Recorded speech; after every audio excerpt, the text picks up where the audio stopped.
This chapter is entitled Isabella.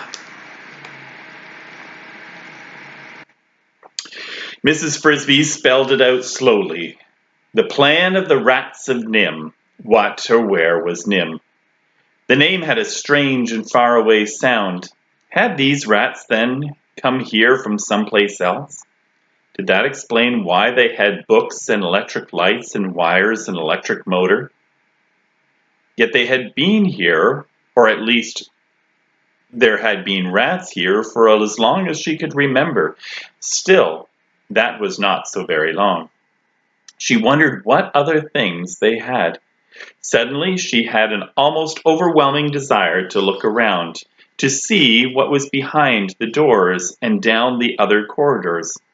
She went to the door, opened it, and looked out into the hall. It was entirely deserted and silent, except that when she listened carefully, she could hear a faint humming in the distance, as if something were running. Another motor? She started out into the hall, and then changed her mind. Better not. Nicodemus had been friendly. They had all been friendly, but explicit. He had said she was to wait in the library, and she was not there to pry, but to get help. She went back into the library, closed the door, and sat on one of the benches. The books on the table were mostly paperbacks, small enough so that the rats could handle them easily enough, but too big for her, so she sat in front of the blackboard and looked at it again. Beneath the titles across the top, in neatly chalked handwriting, were columns of words and figures. Schedule. January. Group 1, 10. Oats. 30 loads equals 2 BU. Group 2. Wheat. 30 loads equals 2 BU. Group 3. Corn. 20 loads, 1.5 BU. Group 4. Miscellaneous seeds. Estimate 10 loads total. The rest of the blackboard was filled with more rows of figures, each headed by the name of the month: February, March, April, May, and so on through July. At the bottom, a separate square was ruled off. Plows. Arthur's group, 14. Plow number 2, complete January 1. Plow number 3, complete January 10. Plow number 4, complete March 20th. Mrs. Frisby stared at this, trying to make head or tail of it, but she could not. It was quite incomprehensible. She was still puzzling over it when the door opened and a rat came in.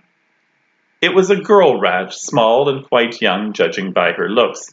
She was carrying a pencil and some papers and looking at the papers as she walked, so that she did not see Mrs. Frisby at first. When she did, she gasped and dropped the papers, scattering them on the floor, her eyes open wide. "Who are you?" she asked. "I don't know you. How did you get in?" She backed toward the door. "It's all right," said Mrs. Frisby. "I'm a friend of Mr. Age's."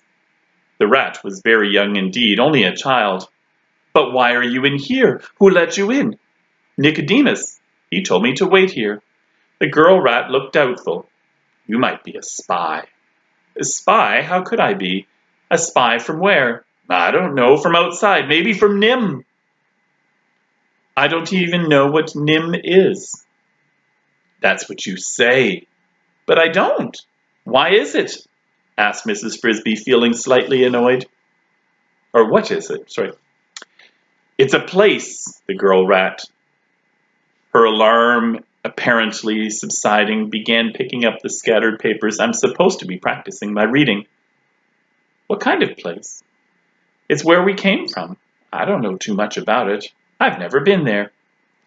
"How can you come from there if you've never been there?" "My father and mother did. I was born afterward." "I think it's white. Anyway, I know one thing. We don't want to go back. We don't want to get caught." So Mrs. Frisby thought. This sounds as if, whatever NIMH was, the rats had escaped from it to come here. but she realized that she was not likely to get very clear information from such a child. Again, she hoped that Nicodemus would explain it. Did Nicodemus come from NIMH too? Yes. And Justin? Yes. You know Justin? Yes. I guess you're not a spy, said the girl rat. She sounded mildly disappointed. Then she added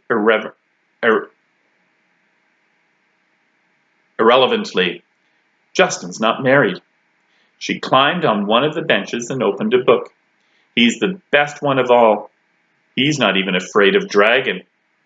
She read in the book for perhaps 30 seconds, picked up her pencil, and put it down again. I'm too young to get married. I suppose so, said Mrs. Frisby. For a while yet. But that won't last long. That's what my mother says. But it seems long, and Justin might marry somebody else.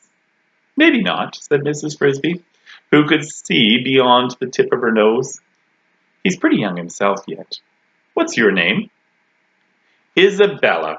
It's a pretty name. It's all right. Only my brother calls me Izzy. I don't like that. I don't wonder. Where is your brother?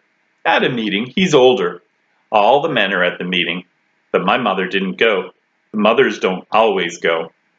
She's in the grain room, packing grain. Packing grain? For the plan. She doesn't like the plan, though. The plan again. What is the plan? Why doesn't she like it? It's just the plan. For where we're going to live and all that. She doesn't like it because she says it's too hard. No more electric lights, no more refrigerator, no more running water. But she isn't deserting or anything. Not like Jennifer. We didn't like Jenner. Who's Jenner? He was in the group, but he quit. Maybe he went back to NIMH. We don't know. Mrs. Frisby was gradually getting a picture of life in the rat colony. And somewhat confusing one because of Isabella was a child, but nonetheless certain things were apparent. They had a grain room, presumably for food storage. The females sometimes went to meetings and sometimes not. Nicodemus seemed to be the leader. They had a plan for the future, and some rats did not like. And one named Jenner had deserted, or had the others gone with him. She was about to ask Isabella when the library door opened and Nicodemus, Justin, and Mr. Aegis entered. Another rat came with them, a stranger. End of chapter.